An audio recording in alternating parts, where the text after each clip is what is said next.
전쟁은 잔인했다. 사랑과 평화다. 물 지옥에 다녀온 날.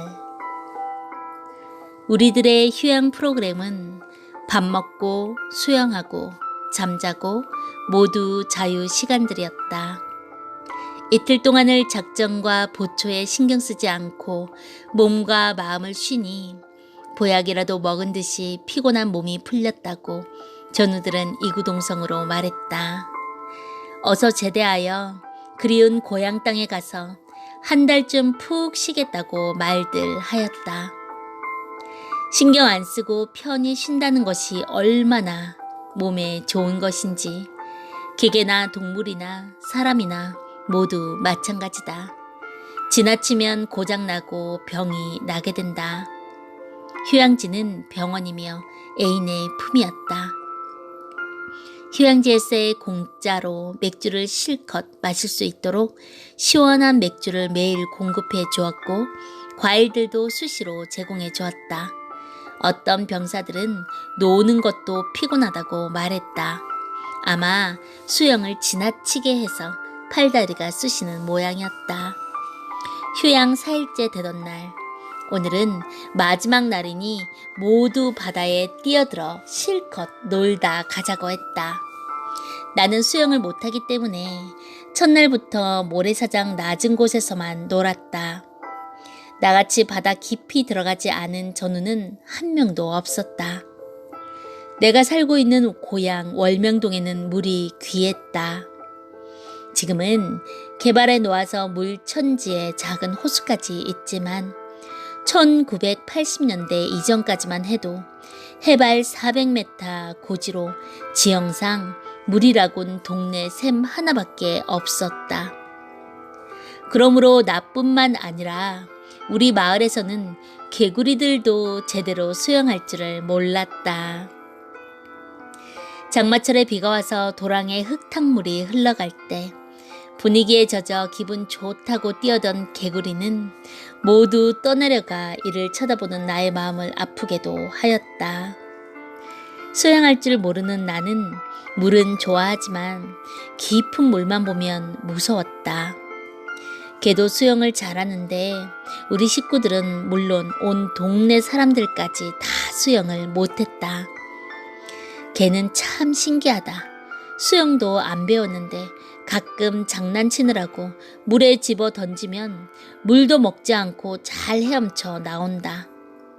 인간을 창조하신 하나님께서 인간이 짐승보다 낫게 만드셨다는데 사람은 배우지 않으면 전혀 수영을 하지 못한다.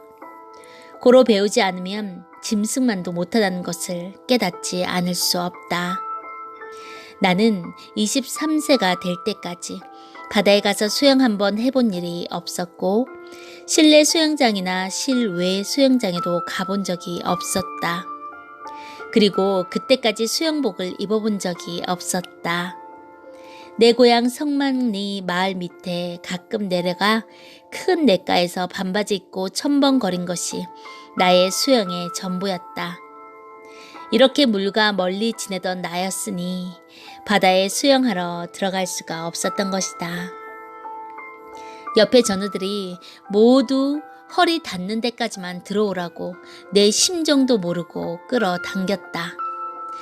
붙잡아 줄 테니 걱정 말라고 하기에 호기심에 들어갔다. 바닷물이라 잘 떠다녔다. 나는 전우들과 어울려 한참 동안 수영을 배운다고 텀벙거렸다. 전우들은 나를 보고 물을 무서워하면 수영을 못 배우니 자신감을 가지라고 하며 보다 깊은 물에서 수영하면 더 잘 뜨니까 깊은 데로 가라고 나를 떠밀었다. 허리까지 차는 물 위에서 안 빠지려고 손을 막 내저으니 몸이 물 위에 뜨기 시작했다. 수영이 별것 아니구먼.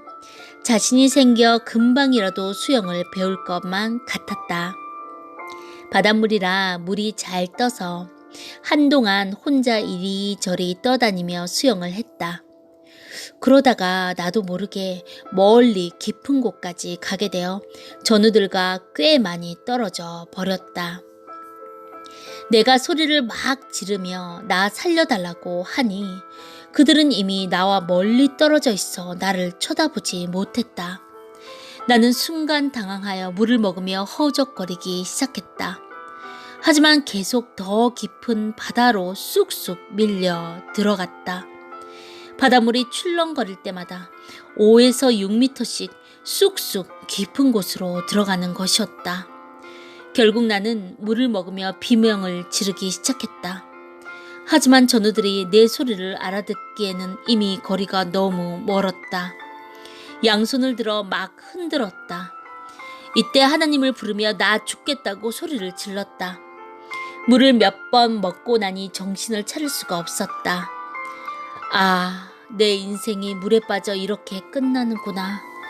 무의식 가운데 생각하며 파도 위에서 양손을 내저으며 몸부림을 쳤다. 전우들은 나를 못 보았을지라도 하나님은 나를 보고 계시니 수영 잘하는 사람을 보내어 나를 이끌어내 달라고 하나님께 애원했다. 내 몸은 판자쪽처럼 출렁거리는 파도와 함께 이리저리 떠다니고 있었다. 얼마간의 시간이 흘러갔다. 사람이 물에 빠져 죽는 고통은 정말 크고 너무 괴로웠다. 투신 자살을 하는 사람은 이렇게도 괴로운 것을 모르기 때문에 투신 자살을 하는 것 같다. 사람이 죽기 전에 마지막으로 받는 고통이 이렇게도 클까? 정신적으로 육체적으로 이렇게도 고통스러울까? 아파 죽으나 절벽에서 떨어져 죽으나 맞아 죽으나 사고 나서 죽으나 죽을 때는 오죽이나 고통스러우리야. 내가 지금까지 그렇게 냇물까지도 조심하며 물을 무서워하며 살았는데 이렇게 해서 오늘 분위기에 이끌려 이 넓은 바닷물까지 들어와 빠져 죽는가 생각해보니 조심하지 못한 내 인생의 미련함을 개탄하지 않을 수 없었다. 이 판국에 누구를 원망하랴. 전쟁 때문에 베트남에 오게 되었고 전우들 때문에 깊은 바다에 들어오게 되었으니 이유를 대면 모두 원망스러웠지만 내가 미련하여 바다에 들여온 것이니 내 미련함을 개탄하며 기도했다. 다시는 미련한 짓을 하지 않겠다고 맹세하며 간구했다. 인생은 결국 자기가 잘못해서 극적인 일을 당하게 된다. 자신이 확실하게 마음먹고 행하든지 행치 않으면 되건만 마음이 약해서 옆 사람의 주관을 받다 보면 결국 변을 당할 때가 많다. 자기 몸은 자기 것이니 자기가 주관하고 다스려야 한다. 자기 정신과 몸을 주관하고 다스릴 줄 모르면 자기 몸은 억울하게 고통을 받게도 되고 생명까지도 뺏기게 됨을 그 순간 깨닫지 않을 수 없었다. 또 창조주는 사람마다 자기 생명을 다스리고 저마다 재능을 주셨건만 그것을 개발하지 못하여 빠져 죽게 된 것이다. 오 하나님, 나의 미련함을 깨달았으니 나를 구원해 주시옵소서. 한 번만 살려주시면 앞으로는 바닷물을 쳐다보지도 않고 만져보지도 않겠어요. 아예 바닷물에 빠져 죽을 염려 없게 수영도 배우겠어요. 나는 파도 위에 이리저리 밀려다니며 무의식 가운데 기도했다. 내 의식이 순간 돌아왔다. 눈을 떠 쳐다보니 내 앞에 누군가 온 것 같았다. 내게 소리를 지르며 자기를 껴안지 말라고 했다. 그리고 나를 조심스럽게 쳐다만 보고 있었다. 내가 물을 먹어가며 소리를 막 지르니 걱정하지 말라고 했다. 그는 조심성 있게 내게 다가오더니 자기만 잡으려 하면 화를 내며 나를 때렸다. 목을 껴안으면 둘 다 죽는다고 못 껴안게 했다. 자기 오른손만 잡으라고 했다. 물을 먹는 바람에 의식을 차릴 수 없어 목을 사정없이 껴안았다. 그러니까 다시 나를 뿌리치면서 다시 몇 미터 떨어져 나를 쳐다봤다. 나는 물에서 사람을 구출하는 법도 모르고 물속에 빠진 사람의 행동도 몰랐기 때문에 무조건 부둥켜 잡기만 하려 했던 것이다. 알고 보니 부둥켜 안으면 구출하는 자가 수영을 할 수 없기 때문에 결국 둘 다 죽게 되는 것이었다.